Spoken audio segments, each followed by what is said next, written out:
Hello guys, my name is Matthew, and in today's video we are going to talk about my favorite app for tracking activities. If it's running, cycling, swimming, completely it's up to you. And this software is called Strava. We are going to cover what Strava actually is, how you can use it, and also how to measure all the things that you actually want to measure. So, what it actually is. Strava is the Swedish verb to strive, and the company classes Strava as a community for athletes. While the numbers are rather small in terms of major social networks, which can boast hundreds of millions of users, Strava holds up well against other fitness platforms. Strava is entirely focused towards athletes. Much of what Strava offers is about analysis of your performance and, importantly, keeping track of your training. The social aspects of Strava really hang off your activities, but in short, it's a tool for those who exercise. Usefully, it is a universal platform that all athletes can use, regardless of which device or platform they use to capture their sports data with originally. So, Strava is completely free. If you're not into really deep analysis of your workouts, then you have to, or you can pay up to see extra segments, for example. This is strava.com, the first look on what you're going to see when you log in. This is a web browser version. So what we have to do now, we have to log in. First, you can log in with Facebook, with Google, with Apple, or email. I'm using Gmail, so let me just address my birthday. And once you're in there, once you give them your birthday, you see that actually we are inside. This is my profile. At the moment, I have a pro option. You see all your followers, all people you are following, and all the activities.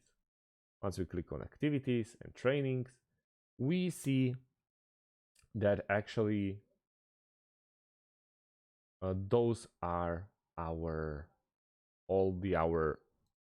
trainings that we actually did. But also if you click on your name, you see it in here, like morning hike, that we can upload, or we already uploaded, and obviously all the photos.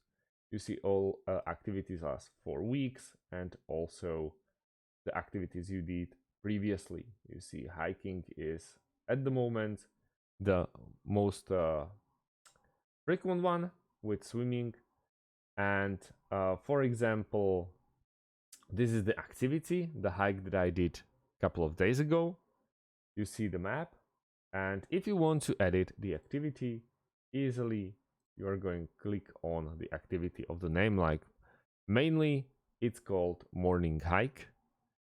Every single activity that you create is called for example, morning hike, or morning ride, or morning swim, and you can just change it a bit. If you want to change the activity, we have to go to the left part and click on edit this activity. And here, let's go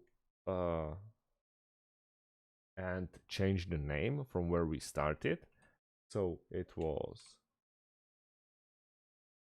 sorry, I have to speak in, or I have to write in Slovakian.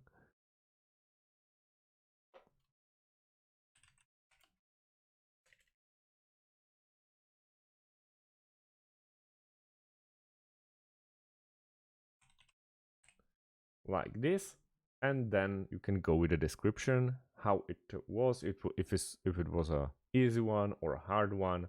Then how did you that activity feel? You can go with art, private notes, and who can see it.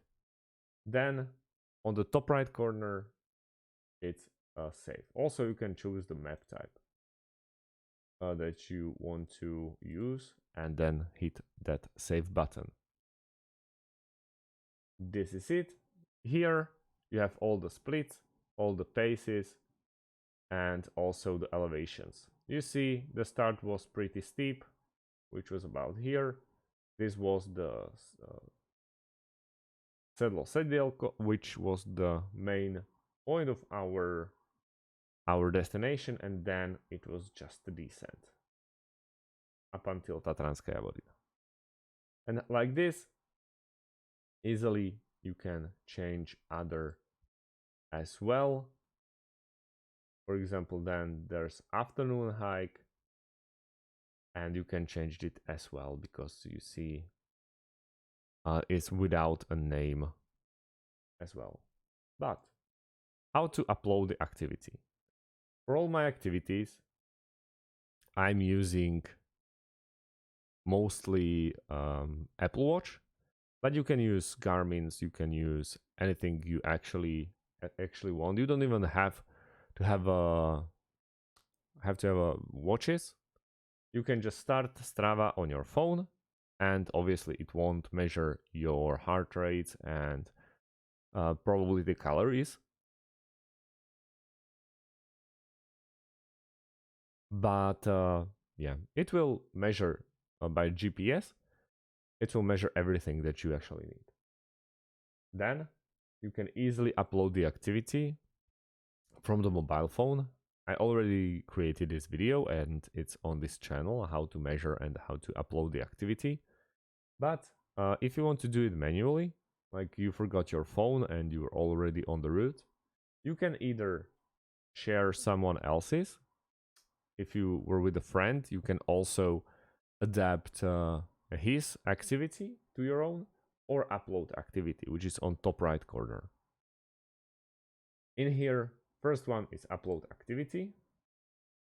And here you see all the ways how you can upload it. For example, Apple Watch, and then they'll show you how to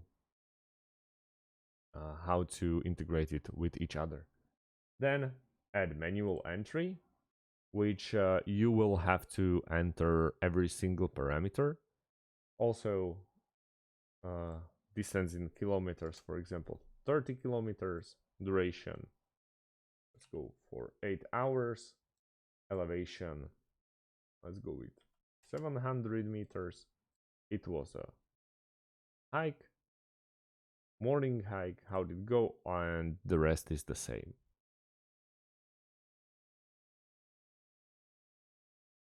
Then you can choose of whether you want to make it only for the followers, only for you, or for anyone. Let's go with only me because I don't want to really spook my followers. And then create. Just like this, you created an activity which will be present in your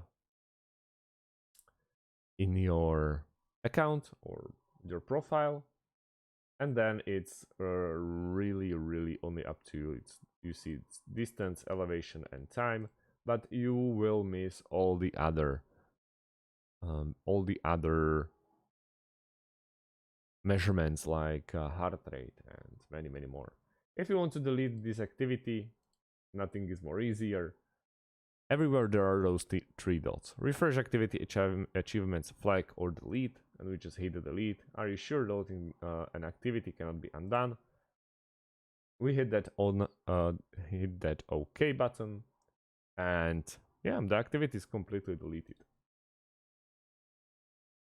Here you have all your friends. It's way easy to create the friends than it was before.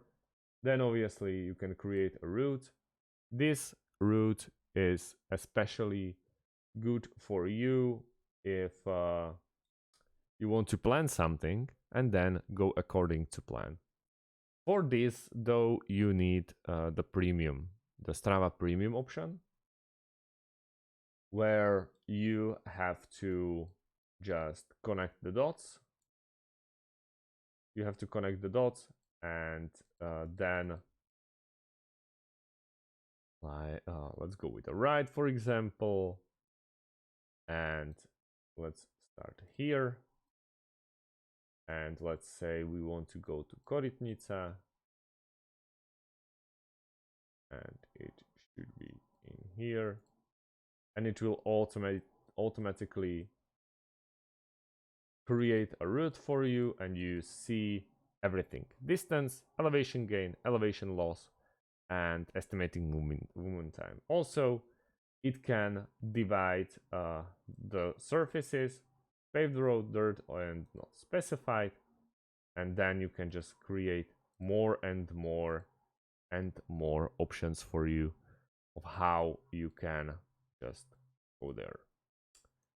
This is a very nice option. I use it very frequently, but you need to take into consideration this is Strava Premium, but they are offering very nice option for 1 month for free, but you have to add a credit card. So yes. Then obviously underneath your photos you can find find friends by email or by Facebook if you're connected to. Then my profile, which you can change your activities, for example, and then obviously the settings where you can get anything you really like. Also, you can add your gear and yeah, partner integrations. But I featured every single one of these aspects for web and also mobile phone in the videos before, so go and check them out. Thank you guys for watching. If you have any types of questions about Strava, please let me know underneath this video and I'll get back to you. Thank you for watching and see you in the next video. Have a great day and goodbye.